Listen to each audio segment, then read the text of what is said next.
Chairman, bukod sa pag-i-issue po ng show cause orders, may iba pa bang pwedeng gawin ng COMELEC para maiwasan po itong mga sexist remarks sa mga campaigns nitong ating mga, well, pasaway na tumatakbo po ngayong halalan?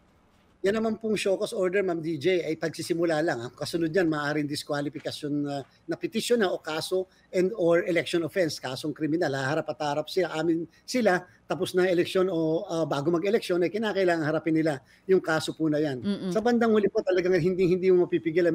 Meron talaga na bastos ng mga kandidato o yung mga kandidatong walang pakundangan sa pagsasalita nila at the expense of others. Bakit hindi na lang nila bastusin yung sarili nila? O kaya naman yung ang joke address sa sarili nila.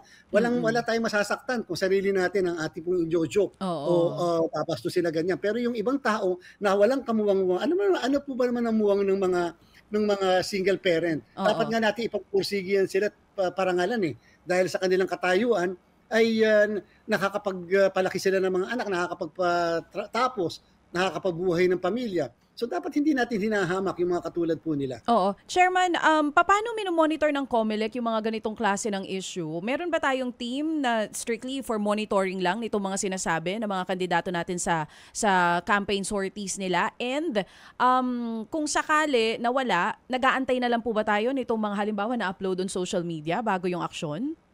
Meron po kaming task force SAFE. Yan po talaga yung task force namin na nagpapatupad ng pulisiya natin sa anti-discrimination. Aaminin din natin, kulang naman kami sa tauhan, pero yun po ang kagandahan din ng social media. Kung merong isang bagay na maganda sa social media at sa artificial intelligence, nakikita po kasi natin, hindi pa pwedeng basta itanggi. Hindi pa pwedeng, katulad nung sinasabi, na splice kasi, hindi kasi buo yung sinabi o binanggit na whatever. Pero nakita pa rin natin yung mga sinabi at hindi po madidina yung bagay na yan. Oo.